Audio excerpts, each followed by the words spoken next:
Yield 2 minutes to my good friend from the great state of Texas and former chairman of the Rules Committee, Pete Sessions. Gentleman from Texas is recognized for 2 minutes. Mr. Speaker, thank you very much, and I appreciate the gentleman from Pennsylvania. Today, America faces the Congress. As we debate, just days before Christmas, the spending that will take place next year. In the 20 years I spent on the Rules Committee, I do know that the staff and the members do hard work, and I respect them for that. But the differences between our parties appears at the Rules Committee.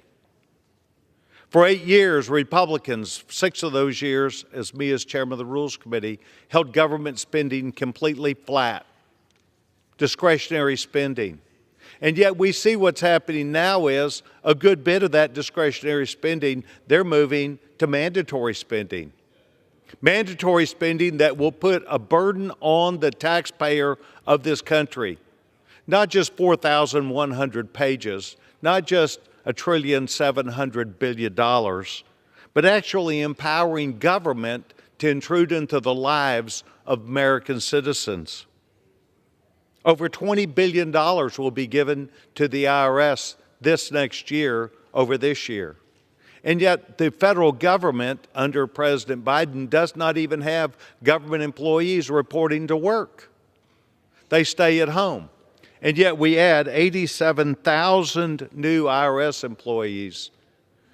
Mr. Speaker, what we have today is a difference between the priorities, I think, of the American people, people who want to have jobs and careers, people who want to be safe in their own homes.